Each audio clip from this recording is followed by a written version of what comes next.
Louis XVI was not born to die on a scaffold. He was born into divine right, glittering halls, and centuries of absolute Bourbon rule. His childhood was sculpted by golden portraits, velvet drapes, and the soft whispers of courtiers. Versailles wasn't just a palace, it was a world unto itself. And at the center of this golden cage sat a young boy who would one day wear a heavy crown. Yet behind the opulence lay rot. France, long bled by war and debt, was crumbling beneath the weight of its kings. While Louis spent his youth studying languages, geography, and blacksmithing, a personal hobby, his subjects began whispering. The hunger in Paris spread like a fever. The Third Estate, the commoners, starved under rising bread prices. The lavish balls at Versailles were now viewed with disgust, not admiration. The year 1789 tore the heavens apart. The Estates General, called in desperation, became a spark. The Third Estate broke away and declared themselves the National Assembly, challenging centuries of royal power. On July 14, the Bastille was stormed, its walls torn apart not just with cannon but with rage. Prisoners were freed, guards were murdered, heads were placed on pikes. It was more than rebellion, it was revenge. And Louis, he watched from Versailles in stunned paralysis. He did not know that the world around him had changed forever. The revolutionaries were no longer demanding reform. They were demanding the king's crown, then his blood. In June 1791, the royal family made their most fatal mistake. They tried to flee. In the dead of night, dressed in peasant clothing, Louis, Marie Antoinette, and their children climbed into a carriage and fled toward the Austrian border. But at Varennes, a sharp-eyed postmaster recognized the king from his portrait on the coin. The family was arrested, dragged back to Paris in disgrace. The crowd watched in silence as their once divine monarch returned, not in a gilded carriage, but under armed guard. That was the moment Louis stopped being a king. That was the moment he became a traitor. The illusion of monarchy shattered like stained glass under Revolution's hammer.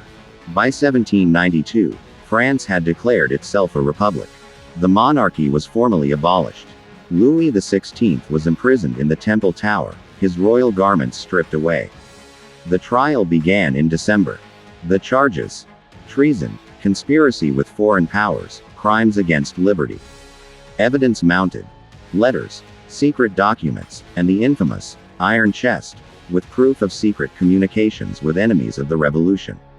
The people watched as their former king stood trial not as a ruler, but as a man. Louis defended himself calmly, but the verdict was inevitable. On January 20, 1793, he was sentenced to death by a narrow vote. The next day would be the most infamous in French history. January 21, 1793. A cold, gray dawn crept over Paris. The city was silent, as if holding its breath. In the Temple prison, Louis XVI awoke early. He prayed, wrote a farewell letter to his wife, and dressed in plain white, a symbol of purity, or perhaps surrender. He requested to speak to his family one last time, but he was denied.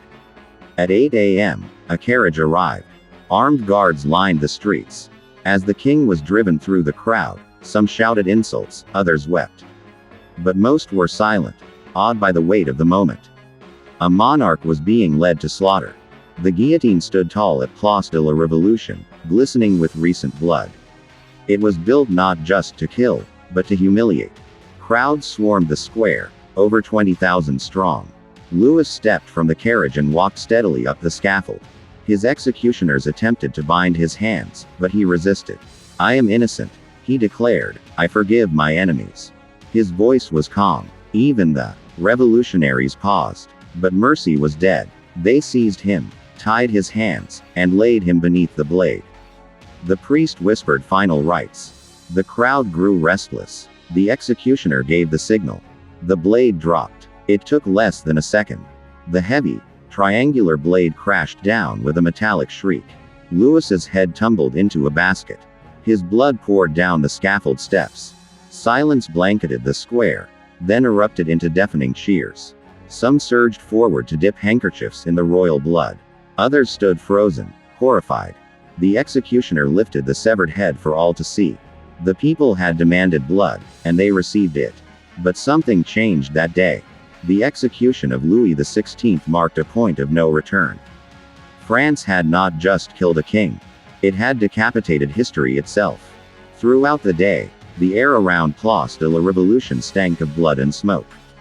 The cobblestones remained sticky for days.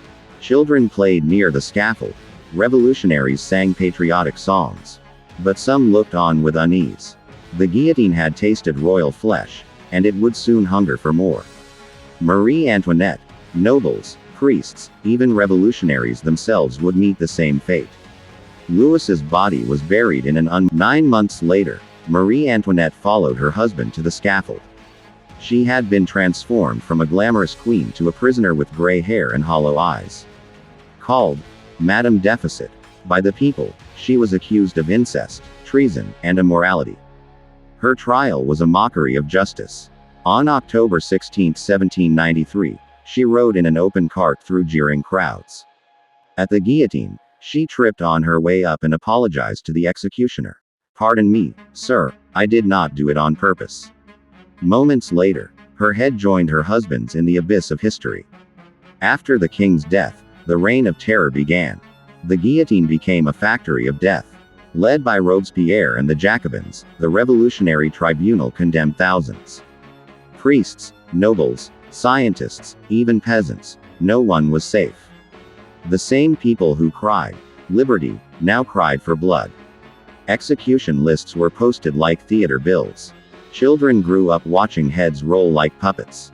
By mid-1794, over 16,000 had been officially executed.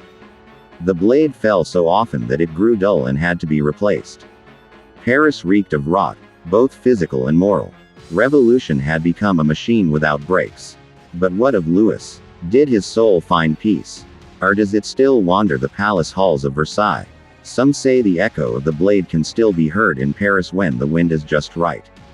The scaffold is long gone, replaced by fountains and traffic. But beneath the cobblestones lies the memory of a nation's madness. Louis XVI's beheading was not the end. It was the beginning of an era soaked in blood. The terror he unleashed in death would consume those who killed him. Robespierre himself would meet the guillotine. The revolution ate its own children. Today, Louis XVI is a tragic figure, neither hero nor monster, but a man trapped in a storm he could not control. His execution reminds us that history is brutal, that power can crumble overnight, and that mobs can replace crowns with coffins. His downfall is a warning carved in blood. The guillotine no longer stands, but it once defined justice.